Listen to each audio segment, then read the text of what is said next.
தினம்தோறும் விளக்கேற்ற நல்ல எண்ணெய் இதயம் நல்லெண்ணெய்.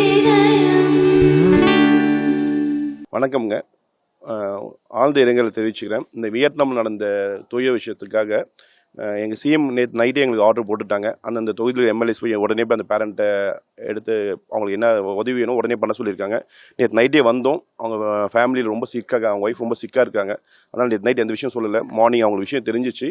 வந்தோடனே அவங்க என்ன கேட்டாங்கன்னா, அவங்களுக்கு இமீடியட்டாக அந்த பாடியை மட்டும் அங்கே கொண்டு வந்து இங்கே சேர்க்க சொல்லியிருக்காங்க. அதுக்கு எங்கள் சிஎம் எல்லாமே அங்கே ஏற்பாடு பண்ணின்னு இருக்காங்க. நாளைக்கு ஐ திங்க் வந்துடும் பாடி. சென்னைக்கு வந்தோடனே நம்மளே வெள்ளூர்லேருந்து இங்கேருந்து ஒரு டீம் போய் கொண்டு வந்து அவங்களை எது வந்து சேர்க்க வைக்க எங்கள் பொறுப்பு தான். அவங்களுக்கு தேவையான எல்லா அடிப்படை பிரச்சனையும் நாங்கள் பண்ணித்தரோன்னு உத்தரவாதி கொடுத்துருவோம். அவங்க எல்லாமே லேடிஸாக இருக்காங்க. அதனால் முழு சப்போர்ட் நம்ம இங்கே வேலூர் எம்எல்ஏ சார்பாக அவங்களுக்கு எல்லாமே கிடைக்கும். தலைவர் ஆணைக்கிணங்க இது எல்லாமே நடக்கும்.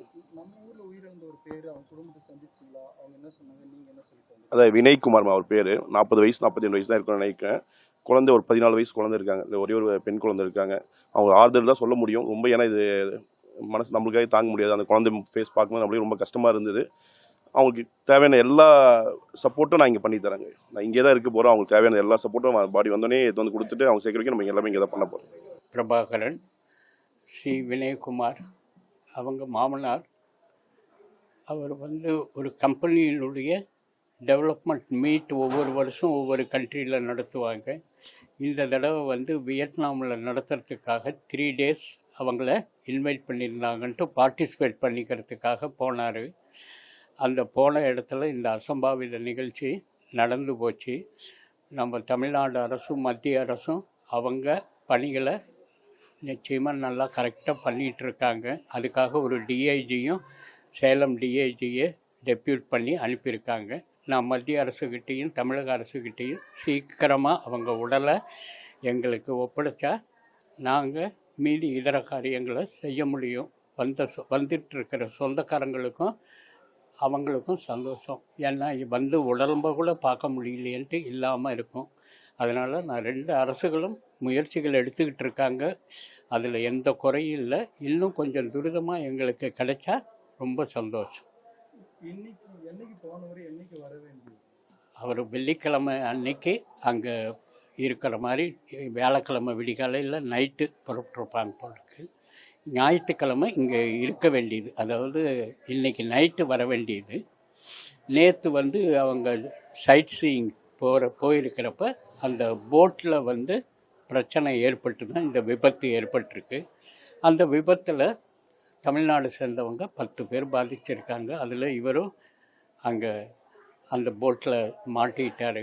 அதனால் அவரை மீட்க முடியல. நாங்கள் நியூஸ் வாயிலாக தான் தெரிஞ்சுக்கிட்டோம். அதுக்கப்புறம் தான் இந்தியா கன்சலேட் ஜெனரல் வியட்நாமில் இருக்கிறவங்களோட பிரியங்காங்கிற மேடம் ரொம்ப ஹெல்ப் பண்ணாங்க. உடனுக்குடனே தகவலை கொடுத்தாங்க கேட்டதுக்கு. அதே மாதிரி நம்ம முதலமைச்சரும் வேண்டிய நடவடிக்கைகளை துரிதமாக எடுத்துக்கிட்டு இருக்காரு. 2 அரசும் எந்த வித குறைபாடின்றி செய்கிறாங்க. அதை இன்னும் கொஞ்சம் எங்களுக்கு துரிதமாக உடல் கிடைச்சா ரொம்ப நல்லது. இல்லை, அதாவது இது கேட்டதிலிருந்து அவங்களுக்கு ஜெயஸ்ரீன்ட்டு அவங்க மனைவி என்னுடைய மக ஷாக் ஸ்ட்ரோக், அதாவது அப்படியே 10 நிமிஷம் அசைவில்லாமல் இருப்பாங்க. அதுக்கப்புறம் தான் உடம்பு கை காலெல்லாம் தேய்ச்சி நார்மல் நிலைமைக்கு கொண்டு வரோம். நேற்று நைட்டு 4 மணிக்கு கூட சிஎம்சிக்கு போய் தான் ட்ரீட்மெண்ட்டு கொடுத்து அதுக்கப்புறம் கூப்பிட்டு வந்தோம். அவங்க பொண்ணை அவர் கையில் வச்சு தாங்கி வளர்த்தார். ஒரே பொண்ணு தவமிருந்து பிறந்த பொண்ணு.